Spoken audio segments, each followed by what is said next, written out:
Season 2 of Inside the 48. Today we are here with Tim Hale. Well, Tim, what got you into filmmaking? So I've always been very much into movies as a kid. I was doing scenes, did theater in high school. And then one day my buddy Joe Yost, when I'm in college, calls me up and says, "Hey, I'm switching from engineering to film.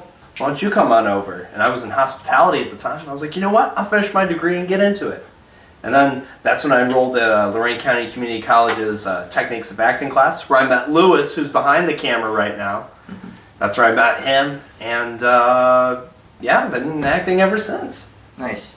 So what do you primarily like to do? You just mentioned acting. Do you ever do any filming or editing or like maybe even writing or directing? Yes. Okay. Done all the above. Okay. What do you prefer? Like what do you love about it? Like what's your favorite thing to do as far as making a film?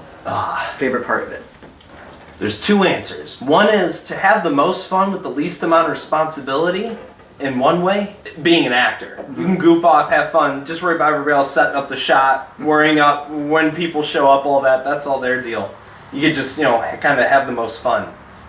But at the same time, I love writing and directing because you're creating a story and watching it develop before your eyes, become a thought, becoming a physical thing. Mm-hmm. That's literally magic. Magic is creating stuff. That's literally magic. So that's the other... So it just depends on how much responsibility you feel like having. Nice. What about your influences as far as filmmakers or people in film? Do you have any major people that they're just your mentors, Well, first off, people I'm inspired by, that have been, made big in famous Hollywood. Billy Wilder, especially Sunset Boulevard, that's one of my all-time favorite movies. David Lynch and Kevin Smith. I love those three guys very much. And sarcastic humor. Yes. Dark humor. Oh, yeah, dark and deadpan. That's the way I like it. Mm-hmm. And even though I'm a pretty loud comedic actor when I do other people's stuff. But then locally, got mentors. Shout out to Padre Scott Brocious. Padre's always been there, and he really helped me out a lot with my directorial debut, Toyed With. Mm-hmm. He edited it and really helped to elevate it to the next level. So. And you won Best Film with that. Yes, we did. We won Best Dark Comedy at Indie Gathering. Shout out Indie Gathering. Ray and Christina. So nice. That was sick. And then didn't you win the other one with at the Crocker Park last year? Yes. We won the second place Elfie Award. Shout out Rob Yeager and the Real Pop Fusion. So as far as the 48 goes, how many 48s have you been part of? 48s? I've been a part of four 48s. Okay. I did two my very first year I got in acting, whatever that was, 2014, 2013, 2014. And then just didn't do them for a while just because just didn't pan out that way. And then all of a sudden hopped back in last year and then this year. And yeah. So were you always on the same team or was it different teams each time? For the first two, it was both Oopstar Productions. Shout out Ryan and Candace. And then Scott Brocious and White Midnight for Chains of Burden. Won Best Actor for that bad boy. That was, oh man, what a great role that was. And then Jake Cole. Jake Cole for the most recent one. We did The Farm for the last 48. So winning Best Actor, was it the only award that you were won or were nominated for as far as the 48 goes? Or has your team physically won or got first, second, or third place at all? Oh, so for that film, Chains of Burden, we did get a lot of awards. We came up as second. Mm-hmm. So basically, if the team, shout out Conrad, didn't win, it would have been us. Nice. So we came really close. We almost went there. And we also got, Best Special Effects, right? Best Makeup, that was you, right? Yes, that's correct, yeah. Yeah, so we got that. That was last year. And what was... 2 years ago. Because we're in 2021 now. Oh, man. Dude, that really does feel like that was just last year. I feel like last year was 2019. I don't feel like 2020 happened. I think we were cheated.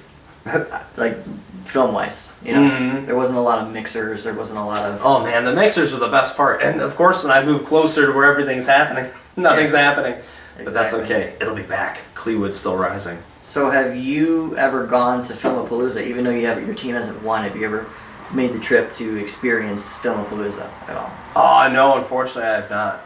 That would have been sick, though, to at least, score a little vacation time to go down there. But no, it never worked out that way, unfortunately.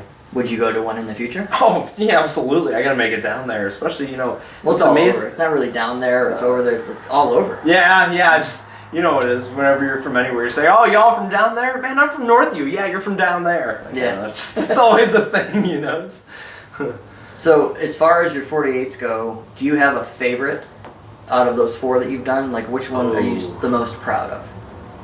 Well, I definitely would say, like, I really dug the earlier ones I did, but I was such a green actor then that, you go back and you see those performances and you're like, oh, but you don't judge them too harshly because you're like, he tried. But, I mean, honestly, Shades of Burden was just so cool because I thought the movie itself, to me, was an amazing short film that would have looked good no matter when you made it or what kind of time, how much time you had to make it. And the fact that it looked that good and we made that in 48 hours, that was just truly huge because I was like, damn, Padre, if we just made this, I'd be super happy. But the fact this was our 48 was like really, and the role that I got, I always get cast as these silly, crazy, wild, funny guys. And then so to get cast as a serious role, this, menacing conductor where, I love villains. I got House of 1,000 Corpses posters, all this shit everywhere. I love villains, Hellraiser. Like, so to be cast as this scary, otherworldly, thematic villain, oh, so spectacular. So that was just big in a lot of ways. But The Farm was a lot of fun to do. The most recent one I did with Jake Cole and Matthew Barnhart, shout out all those folks. That was so much fun because, too, I got to play my stereotypical character again. But it was one of the few films I've done where, like, because I don't know about anybody else, but I grade myself. And like, so say if I had, like, 10 lines in a film, I kind of think about how did I deliver those 10 lines? Is that an 8 out of 10? Whatever. That's just kind of how I think of things. I give myself a grade. And with The Farm, I definitely, confidently for myself, felt like, you know what? That was 100% a day. Just the takes were good. So that was another thing, too. So I guess both films, compared to my earlier 2, wow, so it's kind of an interesting parallel, 2 and 2. It's just I'm so much more of an experienced actor since I hadn't done any since I started. So it's kind of cool to have that time capsule of sorts, seeing before and after. I never thought about that way until now, but I dig it. So were you pretty proud of all 4 of them, or do you kind of like, No, nothing I regret. No regrets. Like, all of them I think are admirable short films. Okay. Like, for sure. I got to play a vampire in the second one we did, The Invite. That was really cool. Super hammy vampire. That was fun. And then I got to be very McLovin-ish, which I'm known for being. And the first one, Spare Me. Did you ever see that one we did in the bowling alley with the serial killers? And I was the goofy clerk. And we got musical as our theme. So I originally was just going to be the clerk with no song. And then Chrissy Cleric, Chrissy Cleric, wrote me a sick little rap. So I got to have this goofy little chicka chicka yeah kind of dirty rap. That was fun. So yeah, she wrote that. She did a good job. That was before my time. I think my first one was 2015. Like the horror of 2015 was my first one. Okay. I did go to one prior, and I was like, this is kind of cool. I want to get involved next year. And that's how the ball rolled because Johnny Woo introduced me to it, and I was on his team for I think 6 of them at least. Yeah. Whoa. So yeah, it was fun. So it's weird then. You and I got our starts about the same time then. Yeah. Because I remember one of the first movies, like movie movies I ever worked on was Raw Focus, and you were on it that day. Yeah. That was the first day I met you, actually. Yeah, exactly. That's when I remember. Because I the first time I knew of you was from Indie Gathering. Previous to that, you were doing the makeup competition. And so I knew you were there, but we didn't like meet. So then I was like, oh, this is Ron George. I met Pauline there too, and she had I found out from her interview that was literally her start too. Was that when she met me at Indie Gathering? So Indie Gathering, dude, it is Indie Gathering. Oh my god, it is. Yeah. Because you never know those little fleeting meetings here and there, and then like years go by, and then it's wonderful. That's why I live for it. Are you ever gonna do your own team for the 48? Absolutely. I don't know. I've considered this being the year because did first co-organized Carpathian Brothers pictures with Rob Motok and then Jess Hollis for Fun Mill last year. So I've had a taste of doing competition. Granted, we got a whole month for that one. But, you know, it definitely made me feel like, you know what, we could do this, And you know, too, I did do those at-home 48s at the beginning of the pandemic. I did do a couple of those, like, by myself. So it's like, you know what, this could be the year, actually, and you got me all jazzed up now. See, you should do it, totally. Yeah, because you know what, why not? I am going to do a 48 this year. Like, we're doing the stay-at-homes this month, next month, and the following month. And I'm going to do one where it's going to be free, but you have to make the worst film in 48 hours. The worst film. The worst film? Yeah. Okay. Bad sound, that's a start. Bad acting. Yeah, that's what I'm saying, everything. So, what you've learned from all of the 4 groups that you filmed with, is there a structure that you saw like this team use as opposed to this team, or one that you thought worked the best based on those experiences with the 4 teams? I will definitely say this. Having a planned start and end time for your precise, like setting up a precise window of shooting for the weekend, instead of just being like, okay, if we finish at midnight, let's start at 2, or if we finish at 5 a.m., we'll start at 10. Like, instead of having a fleeting whatever structure, having a set, like, day, like, hey, all right, we're filming on Saturday, open yourselves up from 8 a.m. to 5 p.m., and we'll get what we can get and be ready for pickups if necessary, but most likely we're going to get what we get in that window. Doing that is beautiful. Because, you know, as an actor, you can get sufficient sleep. You know, you'll get the script during the night. You know, you'll have time to look at it in the morning. I guess if you want to stay up and wait for it, that's up to you. Wake up early, whatever. But having a set shooting time, I definitely thought was super awesome and beneficial. Every team that I've been on, we only shot on Saturday. Yep. Or the one because you got to have that full day to edit. The one year we shot on Friday, and then we finished at like 7 in the morning. So we had the whole day Saturday to edit. So you filmed more than one day on your 48s? Here's a fun story with Padre. For when we did the Burning River 48, we filmed down at the aquarium. So that's 5. Oh yeah, that is 5. I forgot about Burning River. Okay, so 5. Burning River. So we do the 48. I go out, I party later. I go to bed. I'm sleeping, and I hear.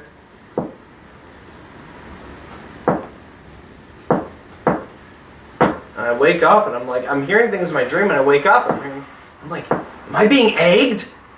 Am I being egged? And I get up, and I run around, and I look, I peek out the window, I see there's a car in the driveway, I'm like, what the fuck is going on? And then I open the window more, and Scott, in his hair, this was when his beard was about here, and his hair was, you know, pretty long, but everything was frayed out, and he looked wide-eyed and crazy, and I open the window, I'm like, Padre? He's like, Duncan, can you do a pickup shoot? Yeah, at the aquarium. Yeah, right now? Yeah, he was throwing wood chips at my window. That was the thing, which was kind of epic, because I've always wanted somebody that, like, would throw wood chips in my window, because I love movies. Is that from, like, the mulch in the front yard? Yeah. But I always wanted something like that, like in the movies. Leave it to Padre to be the one that's throwing wood chips in my window. But then he's like, all right. And then he runs away, he gets his car, and drives away. He's there 20 minutes before I'm there. I'm just like, oh! So that was pretty wild. So yeah, that was the a zombie one, right? Yes, that's where, we came to your food walk, food fear walk in Lakewood. Nice. Yeah, and this one kid totally ate shit. Felt bad for him. There's good footage of it. He's running and he's looking back, and there's a sign. Somebody's got one of those triangular signs on the on the storefront, and he just goes right into the sign. He was the same size as the sign. Poor little guy. I think I remember somebody put it in slow motion where he's like, yeah. Poor guy. But hey, we're kids. That happens to all of us. We got our bumps and our bruises. So if you could give advice to a team that's never done the 48, or even a team that has done the 48, that maybe just is green, what are some do's and don'ts that you know definitely work, and things that definitely do not work? Don't ever try this during a 48. What would your advice be to that team or teams? Well, that advice would definitely be the previous thing that I said about having a set shoot day. Pick your Saturday, set a shoot time, and set really a writing time for yourself too. Like, yeah, we all want to have the greatest story and yada yada, but you know what? Less than 6 hours of sleep does irreparable damage to your heart. So you know what? Get your sleep, kids. Plan to start writing When you get that genre, and maybe do it till 10 or 11 only. Because deadlines, pressure makes gold, kids, or diamonds. It makes gold too, makes gold diamonds. So set deadlines for yourself, get your sleep, have everything logistically in order way beforehand. Limit your locations as much as possible. Because for one, it's easy, logistically easier, and just more beneficial. So yeah, nail your locations, set deadlines on your writing, get your sleep, get your water, have a set shoot time, leave all Sunday to edit, because you know what kind of crazy shit's going to happen there. Back up your footage. Have an editor. Have an editor that can edit while you're still shooting, if at all possible. If you're not the editor also, if you're going to direct it and have somebody else edit, dump footage. Be like, hey, we got these ideas. And even if they could just sketch something out, that'll still leave you all Sunday to double extra tweak. But if you got a skeleton, easier to work with a skeleton than, a fully fleshed corpse. That's necrophilia 101. What about the absolute don'ts? Absolute don'ts. Well, don't not feed your people. That's an absolute don't. And have adequate water. Everybody needs water. So adequately hydrate and feed your people. That's a do. The opposite of that is a don't. Yeah, don't try to have a lot of locations. Don't be too ambitious. Don't be too ambitious with your story. Just, do it. It's kind of cool to have like a million locations, but sometimes you need to have your time management down. Yeah. I mean, hey, if you have a sick AD that knows how to manage time, is like, all right, we're out of here in 5 and there's no excuses about it, then, that's great. But, hey, if you can nail it, nail it. And I also say people try it too, because even if you fail, even if you turn your film late, at least finish it and still do it. Just say you did, because then for the next one you'll be double, extra, triple better. So nice. So as far as last year being a pandemic year, well, we're still in the pandemic. Yeah. How was that different filming 48 compared to prior years? What's the difference, and what were the hardships of that, or struggles? Well, COVID just adds a bunch of extra steps to everything that you do. From the moment you wake up, you're like, oh, I gotta make sure I got my sanitizer and my mask, maybe an extra mask, in case I lose one. And then you get on set, gotta make sure you're not sick. Don't come on set if you're sick. And then you get temperature. You gotta wash everything. It's actually more accurate to shoot your wrist with a temperature gun, than the forehead. Good to know. A lot of people on sets scan it and it says low, low, low. So you just do your wrist, it's consistent. Just a fun fact. No, that's awesome to know, because when I made the boat launch during the pandemic, we were doing the heads. Lo and behold, I'll do wrists in the future if I do any other shoots. So yeah, extra steps to things. But you know what? It sucks because you can't hug your friends when you see them. You're like, oh. How was it wearing a mask during that kind of stuff? What were the hardships of that? Well, luckily we had a location that we were filming primarily outside. So we all, we had space to stand away from each other. So that was nice. And, inside, yeah, it was a big enough house that we could stay spaced out. That was, nice. The masks, they're annoying, but, hey, that's another better reason to be an actor, right? Less time with the mask on. Sure. If you could change anything about the 48, maybe make it better or more challenging or anything like that, do you have any suggestions? Oh man, that's the golden question. Yeah.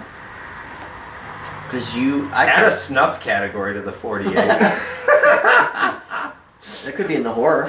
Yeah, snuff. Oh man, you get some crazy out of that one. But no, I don't know. That was just, I don't know.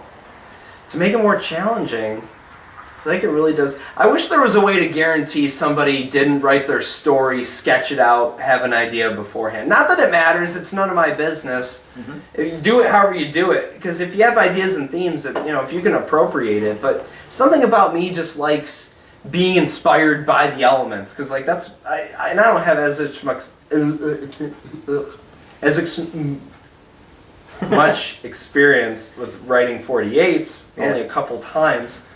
But I still like the idea of just taking the elements and just let yourself kind of build from there. Because again, that's kind of like the constraints thing. Like, Just gets you interesting results sometimes. Gotcha. Is there any projects that you have coming up that you want to plug, or maybe that you just finished editing, or maybe future projects that you want to talk about that, you know, I could put the links and whatever in the links below? Yeah, let me just get my scroll out here, because luckily it's been actually had a few good things going on here. Was tortured by succubus women in a music video for Black Tar Superstar called Hail to the Succubus. Released a fake trailer for Healthy. Oh, I just added that. A trailer for Healthy, which is a follow-up to Hell on a Shelf with Fun Mill Films. We did that. Acted and edited in that one. Then we did the actual Healthy film. Okay. Which is the sequel to Hell on a Shelf. So we did 2 different things with that. With Scott Brocious, we just did Woodsman Blood Battle, which is season 2 of his Woodsman series. And you played Satan. Satan like you've ever seen though. Quite. Dig that. Go dig that. And then I feel like there's one thing I'm forgetting to plug. Oh, Ghosted, a one-sided love story, comes out in February. La Black Square Productions. That's coming out. Have an eye out for Ghosted. I'm looking forward to that one. Yeah. I was part of that. That one, that was kind of scary because Roman was like, "Hey, you want to be my cinematographer for the day?" And I was like, "Whoa," because I've shot stuff for myself. But I've never been in charge of like, oh my god, and I was using a different camera. Though I like that Canon we were using. The focus on it was wonderful. But yeah, so it was a little nerve-wracking. Like, oh my god, you primarily see movies. Don't fuck up Roman's movie. But no, he was really great to work with. So you did DP for Peanut Butter Face too, didn't you? Was it your first one? Yes, that was the first one. I was full on DP. But of course, working with director Alicia, you confer on shots. But yeah, that was the first full-on DP adventure for sure. But that's something I really like. I really love running a camera. Like getting a spicy shot feels good. Now, how do you feel from that experience to where you are now as far as behind the camera? Do you see mistakes that you've made or things that you could have done better? Oh, for sure. Definitely learn with especially doing mobile camera. Autofocus stinks because it'll give you those unnecessary blurs. At least if you pick, like my camera's gonna do. Yeah. Randomly. Nah. Let's autofocus time. Autofocus bit. You should have that to every interview. Fuck with the autofocus. At least if you set it a certain focal length and you move too far one way or the other and get a blur, at least you know where you can move back to quickly adjust. As opposed to autofocus is like. But it has its benefits at times, I suppose. But that and. Just general, things about exposure and learning more about lighting and things like that. But yeah, camera's fun. I love camera. How would we get a hold of you on social media if people wanted to see your stuff or reach out to you to maybe have you act or direct or film your film? Like, how would they reach you? Do you have Twitter, Facebook, all the above? Yeah, so I've got Facebook and Instagram. You could check out Tim Hale, Hale, or Tim _the_. Wait. Gentleman. Yeah, well, I didn't know how many underscores I said. I got a little mixed up there. So yeah, Tim the Gentleman on Instagram. Hale's Tales Productions as well. Follow that for all the stuff I put out myself. Well, by myself, I mean with a bunch of other talented people that let me have credit. Well, not have credit. We've worked together. You know how it is. We have a good time. You want to have a good time? Call me. One thing I forgot before we go. Is there a genre that you've always wanted to pick that you never got to pick?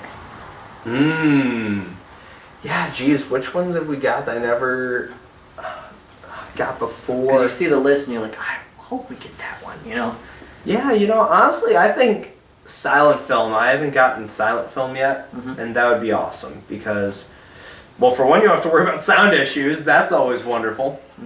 And two, I love silent movies like Nosferatu. So I'd be like, hey, how do we make something like Nosferatu, but not Nosferatu? What about a genre that you dread? Which one do you like? Oh, I don't want that one. Well, man, I mean, did musical once, but that was tough because that adds a whole nother element. Not only sound-wise, but then you have to create, get these you have to find time to record a song, or at least get a good take of somebody singing that you could drop a beat to or whatever. It's like, it adds an extra layer. But then again, for those that pull it off, you know, like what was that one take film that Tootie was in? Oh, with BJ, yeah. Yeah. The musical one, the 48. Oh, yeah. It was years ago, and they did it all in reverse. It was like a one-take musical. There was other folks involved with that. I'm sorry, I'm not shouting out everybody right now, but the point is, yeah. So, yes, there it is, 48 in a nutshell, with a couple of nuts. Well, I appreciate you taking the time to do episode 1, season 2 with us. So, thank you. Thank you, Ron. Merry 48s, everyone.